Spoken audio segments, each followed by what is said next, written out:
bienvenidas a este encuentro denominado Filosofía Política Hoy, organizado por la Cátedra de Filosofía de esta facultad y el proyecto de investigación La esfera económica en el campo de la filosofía social y política de CIIF Uncuyo.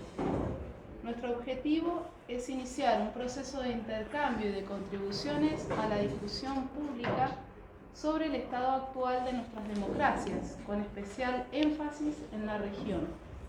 Entendemos que reflexionar sobre el estado de nuestras democracias en el marco de la pluralidad de ideas y con rigor conceptual es un presupuesto necesario para abordar las cuestiones ligadas a la convivencia social y el desarrollo económico. En este sentido, entendemos que la filosofía puede ofrecer el espacio y las herramientas para mejorar el debate público sobre problemas comunes. La actividad se dividirá en dos partes. En la primera, el doctor Gonzalo Gigoletto, director del proyecto mencionado, hablará de su experiencia como beneficiario de la beca de movilidad docente que ofrece la Secretaría de Investigaciones Internacionales y Posgrado. Mediante esta beca, el profesor pudo realizar diversas actividades de formación e investigación sobre democracia deliberativa, populismo y teoría crítica en la Universidad de Minas Gerais, Brasil. ¿Está bien? Minas Gerais, ¿eh? Luego de la charla se realizará la presentación del libro Alternativas, ejercicios de teoría crítica contemporánea, editado por Gonzalo Gigoletto y Marcos Olaya y publicado por la editorial Quel Casca de Mendoza. La presentación del libro estará a cargo de los doctores Carlos Martínez Inca y Manuel Cuadro. Bueno, muchas gracias. Bueno, entonces, como decía Gabriela en esta primera parte, el objetivo es presentar un informe, un balance de la beca de movilidad docente de la que fui beneficiario en el 2022 y que pude desarrollar actividades ahora en el 23 en la Universidad de Minas Gerais, en Brasil. Podemos pasar, si querés, a la otra. Entonces, un poco el objetivo de esta charla tenía que ver con, primero, en primer lugar, contar en qué consiste el proceso de la beca de movilidad docente, que es una oportunidad, y aprovecho para agradecer además a la universidad, a las autoridades además por esta beca, porque bueno, nos ha permitido a muchos docentes continuar formación, intercambiar, generar vínculos, redes y además avanzar en líneas de investigación, en proyectos. Así que particularmente, específicamente mi experiencia, la experiencia de esta beca tiene que ver con una estancia de 3 semanas en la Universidad de Minas Gerais, en Belo Horizonte, en Brasil, ¿sí? En febrero de este año, ¿no? El objetivo, la convocatoria es una convocatoria abierta, ahora está abierta una nueva convocatoria que tiene fecha hasta el 30 de mayo. Bueno, es una convocatoria abierta, pública para todos los docentes de la universidad, en el que hay que presentar un plan de trabajo, un plan de transferencia, bueno, una carta de invitación de la universidad de destino, etc. Y luego eso obviamente va a un concurso público y se elabora un orden de mérito y se nomina a los beneficiarios. Como les decía, entonces es un proceso que la verdad fue relativamente rápido porque postulamos en mayo del 2022 y ya en junio teníamos la respuesta. Así que bueno, por razones de tiempo y de organización con la Universidad de Minas Gerais de Brasil, lo más conveniente para mí fue hacerlo en febrero de este año. El objetivo de la beca, en mi caso particular, tenía que ver con dos cuestiones. La primera es, primero, generar redes y vínculos, porque con la Universidad de Minas Gerais ya veníamos trabajando específicamente con el profesor David Gómez, que es un profesor bueno, de esa universidad, de la Facultad de Derecho, que ha venido a la universidad también con becas de movilidad del Grupo Montevideo, etc.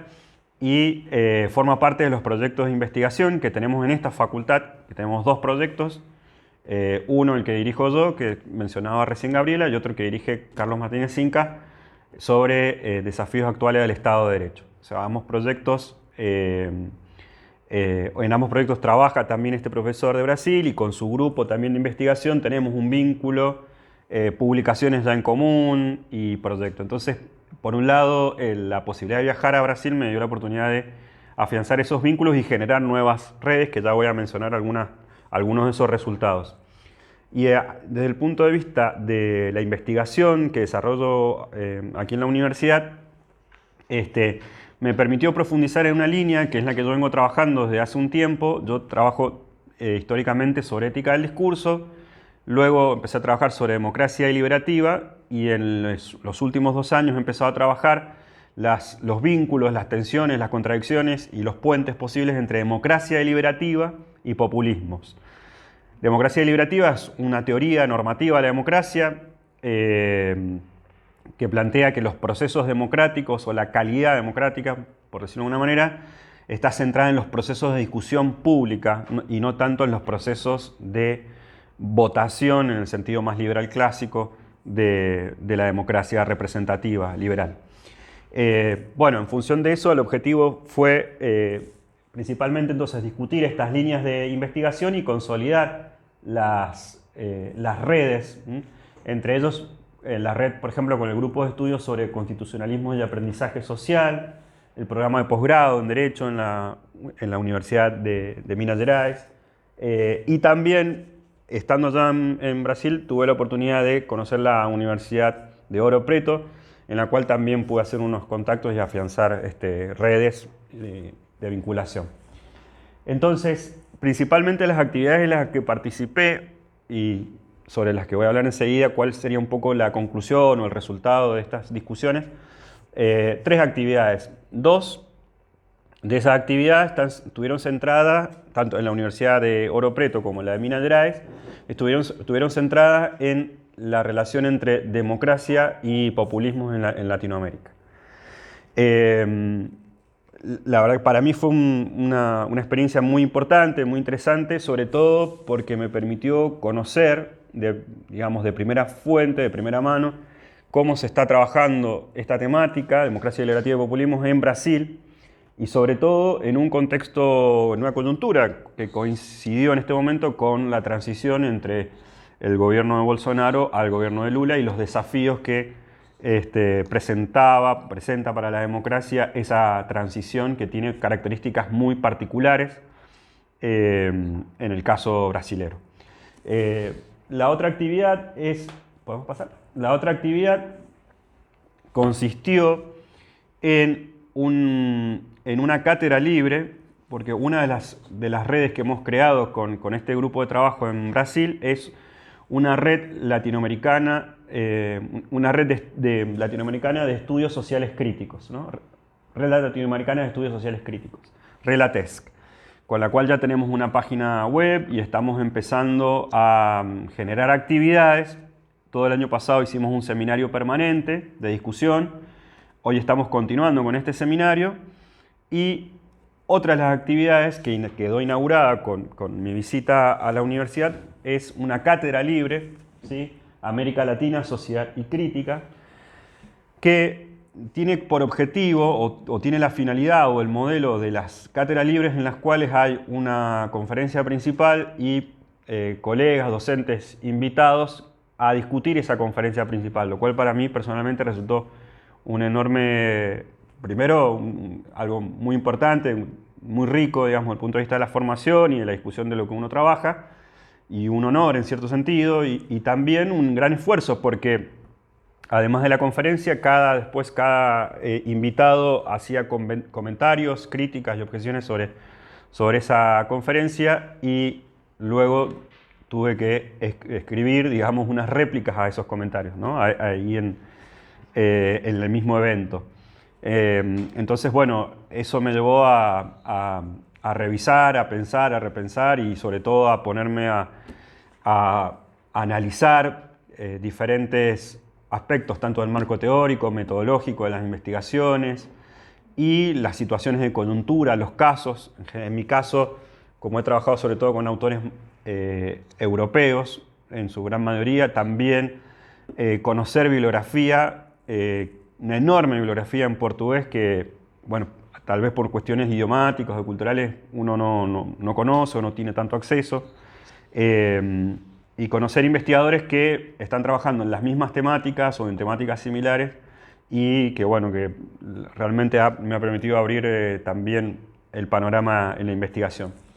Bueno, y respecto... Sí, podemos pasar a la siguiente. Bueno, algunos de los resultados, entonces había planteado dos objetivos que tenían que ver con las redes de vinculación y otro con las actividades de investigación propiamente dichas. Bueno, esto fue muy importante y fue también una sorpresa para mí la disponibilidad que tienen en Brasil para generar vínculos con la Argentina. Ellos están al menos ahí en la Universidad de Minas Gerais, en un fuerte proceso de internacionalización también de los proyectos de investigación, de los programas de posgrado y de las cátedras. Entonces también ellos están muy interesados a recibir visitantes extranjeros y a generar vínculos, ¿no? Entonces, a partir de esta relación también está la posibilidad de generar convenios específicos y actividades específicas.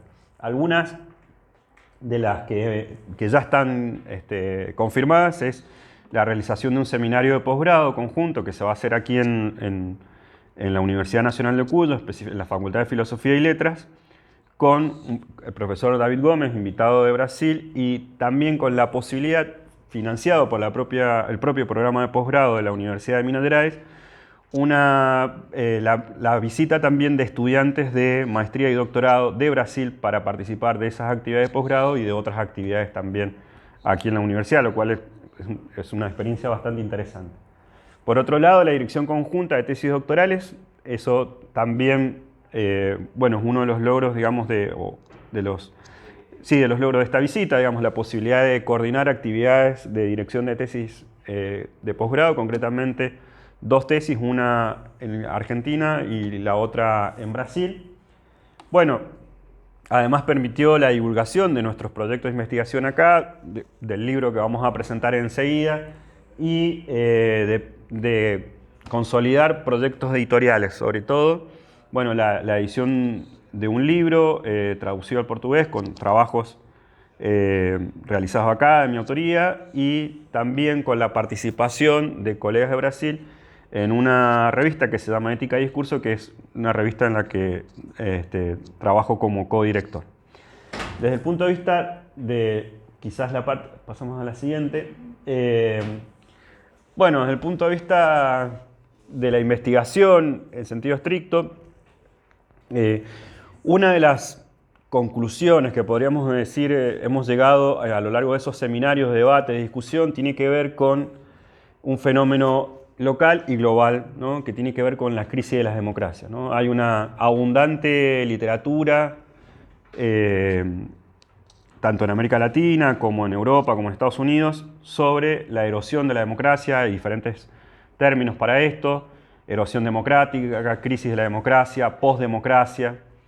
En todo el mundo se está debatiendo o se ve con bastante temor la erosión de determinados principios que tienen que ver con los principios generales de las democracias liberales contemporáneas.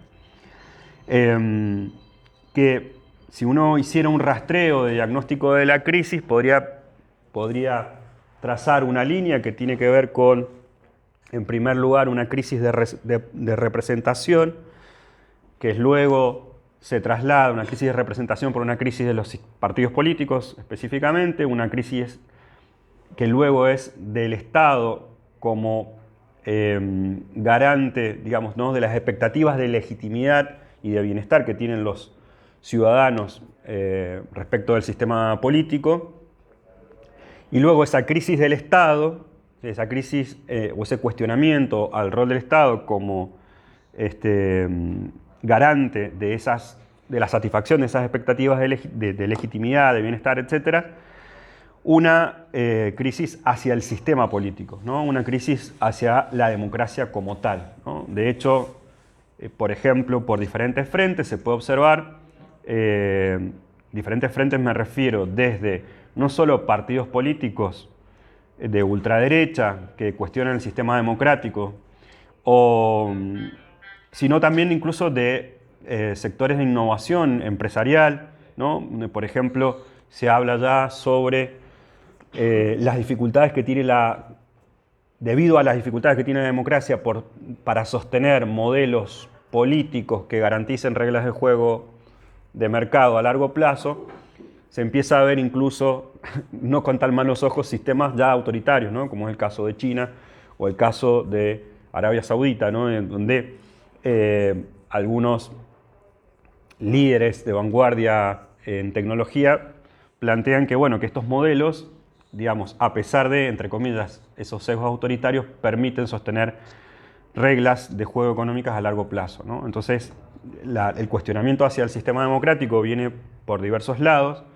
En el caso específico de Brasil, que es la experiencia que yo pude ver en esta visita, bueno, claramente ese cuestionamiento al sistema democrático, en el caso de los sectores seguidores de Bolsonaro, no solo tenía que ver con estas expectativas, con el sistema electoral, con el abstencionismo, la falta de participación, sino con el cuestionamiento de otras dimensiones de la democracia muy importantes, como tiene que ver, por ejemplo, los sistemas de estadísticas públicos, ¿no? La información pública, incluso durante la pandemia el cuestionamiento de los datos oficiales públicos, ¿no? Y incluso ya un cuestionamiento incluso hacia la ciencia, casi la ciencia misma, ¿no? Como institución de la democracia.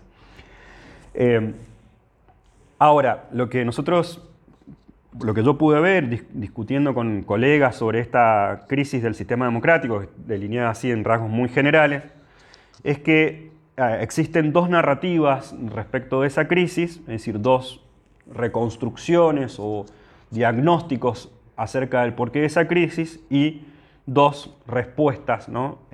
O sea, una respuesta en cada caso, en cada narrativa.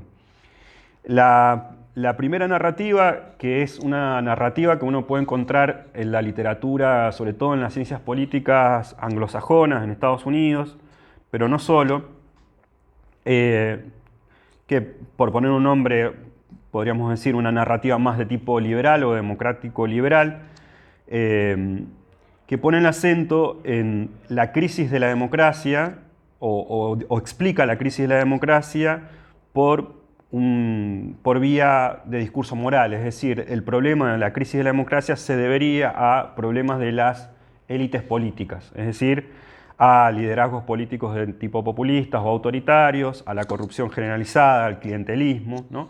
Entonces, la crisis de la democracia no tendría, desde este relato, de esta narrativa, una relación con otras dimensiones o con otra esfera de la vida cultural, como puede ser el sistema económico, sino que tiene que ver con cuestiones internas inherentes al propio sistema político y, por lo tanto, la solución a esa crisis de la democracia debería venir por el lado de la renovación y de las mismas élites políticas. Entonces, en eso se derivan varias respuestas o soluciones posibles. Una solución a esa crisis democrática, según esta narrativa, consistiría en la construcción de nuevas élites, ¿no? De nuevas élites políticas, dirigenciales políticas, en muchos casos, digamos, por medio de outsiders, es decir, por fuera del sistema político, y en eso se ve los liderazgos, por ejemplo, muy importantes que podemos ver en estos países de, por ejemplo, empresarios o tecnólogos.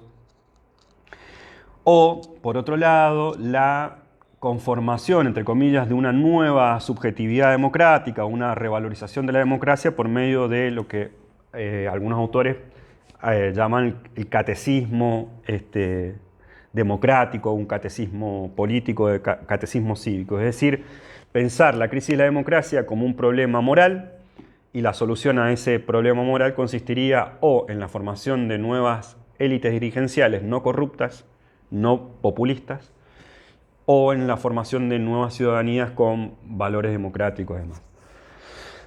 También en algunos de estos autores empieza a aparecer, digamos, algo que bastante ostensible, que tiene que ver con que no solo la crisis de la democracia es una crisis política, sino es una crisis política también en función de de determinadas crisis económicas y de la falta de satisfacción que brindan los sistemas democráticos, o que vienen brindando los sistemas democráticos en las últimas décadas, a las expectativas económicas, sobre todo, por ejemplo, en los países desarrollados. Entonces se empieza a ver esta relación entre la salida de un estado de bienestar, que, sobre todo en los países desarrollados, que digamos, le permitía a la ciudadanía confiar todavía en el sistema democrático porque iba a resolver o a satisfacer sus expectativas políticas, económicas, de calidad de vida, pero llega hasta ahí el diagnóstico, es decir, no se ve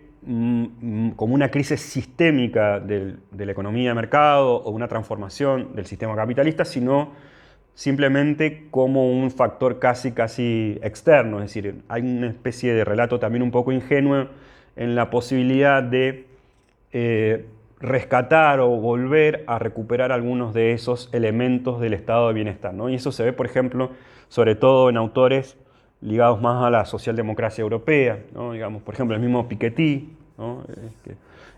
Uno puede leer sus textos y puede ver, bueno, las salidas que propone a la crisis de representación política tiene que ver con salidas de tipo económica, redistribucionistas, pero bueno, digamos que a mi juicio quedan muy cortas. Hay otra narrativa de esa crisis de los sistemas democráticos, de la idea de democracia en general, y es una narrativa que justamente pone el acento en la relación, para estos autores específicamente, tensional, contradictoria entre democracia y capitalismo, ¿no?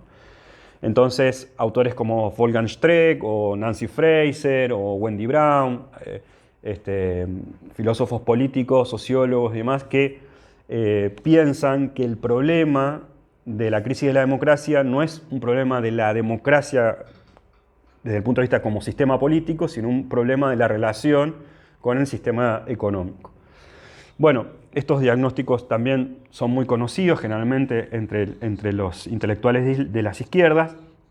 Sin embargo, lo que uno puede concluir o lo que uno recoge de estos diagnósticos es la falta de alternativas a ese diagnóstico. Es decir, la imposibilidad de elaborar una propuesta o programas o salidas a el diagnóstico que se está ofreciendo. Es decir, bueno, efectivamente, si estas son las dificultades que están teniendo las democracias contemporáneas en el sentido de que hay un crecimiento de la desigualdad, una imposibilidad para proyectar la vida a largo plazo por la precariedad de la vida de las personas, etc., los sistemas de atención y de cuidado que en el estado de bienestar eran sólidos, ahora se han fragmentado y flexibilizado. Bueno, en fin, todo eso, ¿cuál es la salida que se ofrece a esa problemática de las democracias contemporáneas? Entonces, en muchos de estos autores no se ve una salida clara, al menos en ese sentido, ¿no? Son más bien programas muy generales o posiciones muy genéricas, ¿no? Una especie de volver al Estado-nación, en el caso de Wolfgang Streeck, o, digamos, salidas más de tipo socialistas, pero sin definiciones demasiado claras respecto a los programas políticos. Y en ese sentido, por ejemplo, estos autores que estoy mencionando, que son autores europeos, miran al populismo, específicamente al populismo latinoamericano, como una posible vía de salida de estas problemáticas. Entonces, en ambas narrativas, el populismo es, digamos, el clivaje de la discusión política, porque en la primera narrativa el populismo es el agente del mal, el populismo es el agente que produce, digamos, ¿no?, esa crisis de legitimidad de los sistemas democráticos. Y en la segunda narrativa, el populismo viene a ser una posible respuesta a esa crisis democrática, ¿no? Es decir, en ambos casos, el populismo funciona como el pivot, digamos, o el centro que articula la discusión política. En el segundo caso, por ejemplo, autores como Nancy Fraser hablan directamente de populismo transicional, es decir, de pensar al populismo, y ella sí específicamente también a veces menciona el populismo latinoamericano, de izquierda, ¿no? El populismo de izquierda latinoamericano, como una transición hacia, digamos, ¿no?, otras formas de organización social, política, digamos, postcapitalista. Pero es visto como eso, ¿no?, como una posible salida transicional a ese diagnóstico.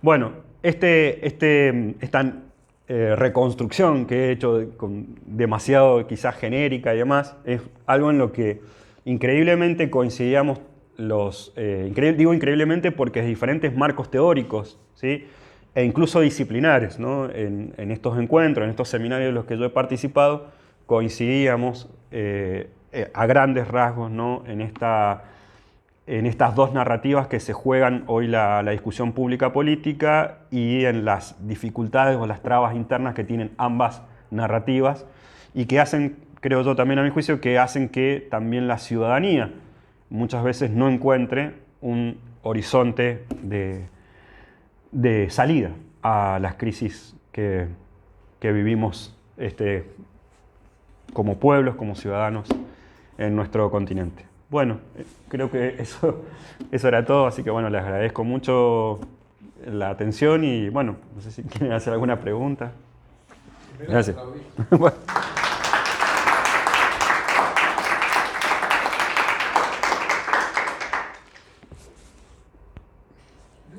Sí. Después de la caída del muro de Berlín, Sí, sí. ¿no es cierto? O sea, la caída del comunismo también, y el debilitamiento de esa parte, ¿cierto?, de la grieta, de la gran grieta internacional, liberalismo y centrismo estatal. Uh-huh. ¿Se puede decir que hoy realmente existe el comunismo y el capitalismo por otro lado, como realmente te muestran los medios de difusión o te quieren llevar a esa dicotomía, Uh-huh. y que te confunden a toda la sociedad? Uh-huh. Uh-huh. ¿Qué opinas sobre esto? Bueno, no, creo claramente, no, está bien, no, creo que claramente estamos en un contexto que no es el de la Guerra Fría y bueno, al menos por los actores que yo he estado estudiando y demás, para las nuevas izquierdas, para los movimientos que se proponen, digamos, porque hay dos posibilidades, o defender el status quo y pensar que los problemas que genera el capitalismo los resuelve el capitalismo, esa es una posición, digamos, y la otra posición es pensar si hay alguna vía alternativa para resolver determinados problemas que son objetivos, digamos, u ostensibles, ¿no? Como puede ser el crecimiento de la desigualdad, la flexibilización, la precariedad de las vidas, digamos, ¿no? Entonces, yo creo que a ese dilema nos enfrentamos hoy y ahí está la discusión. Entonces, un poco la primera narrativa, lo que va a decir, o el primer relato, lo que va a decir, bueno, en realidad lo que hay que hacer es, en última instancia, o dejar que el capitalismo siga, o en todo caso, corregir aquellas distorsiones mediante un Estado que proponga reglas de juego, que sea honesto, no corrupto, no clientelar y demás, ¿no? Es un poco la primera perspectiva. Pero la otra perspectiva lo que está planteando es una transformación política. Lo que sucede es que esa transformación política no está clara, no está claro cuál es el horizonte hacia donde se pueda ir como modelo político. Digamos, lo que el comunismo, digamos, obviamente todas las críticas que se puede hacer el comunismo durante todo el periodo de la Guerra Fría, funcionaba al menos como una especie de ideal, ¿no? Es decir, como algo otro, que se podía alcanzar o no, pero que funcionaba como un modelo diferente realmente. Por ahora eso ya no funciona y no hay una alternativa al menos clara en ese sentido, digamos, ¿no? Entonces las alternativas tienen que ver más con cómo domesticar, digamos, ¿no?, las fuerzas indomables del mercado. Pero ahí está la discusión y no hay, creo yo, un poco más allá que eso, al menos en el horizonte fáctico, digamos, ¿no? Mi postura quizás es inocente o sí, por desconocimiento. Yo vengo de las ciencias económicas, las ciencias y muy duras, en el sí, sentido de que mi materia habla de administración financiera, del dinero, Uh-huh. utilizar el dinero hacerlo multiplicar y hacer más ricas a las personas. Fíjate, Sí, sí. ¿de dónde vengo yo al pensamiento que vos, digamos, traes acá a esta conversación? Por eso me interesó esto, porque, Sí. a ver, yo vengo de una ciencia muy dura a una realidad que estoy viviendo y que me está consumiendo. O sea, no a mí, a la sociedad, la está consumiendo, ¿no es cierto? Entonces, bueno, yo creo que digamos, he llegado a la conclusión de que ningún sistema por ahora transmite el bienestar de las personas, porque en definitiva vivimos en sociedad para que cada persona tenga su propio bienestar, partiendo de lo económico, ¿no es cierto? Sí. Desde el punto de vista económico, porque vengo de esa ciencia, estoy formado en esta ciencia. Y no veo que ningún sistema me convence. Y a la vez veo la decadencia de uno y otro sistema. Es decir, no tengo mucha respuesta. Entonces vine y está muy claro tu exposición respecto a los temas que se están discutiendo, ¿no? Bueno, yo creo que es más importante hablar de finanzas que de filosofía política.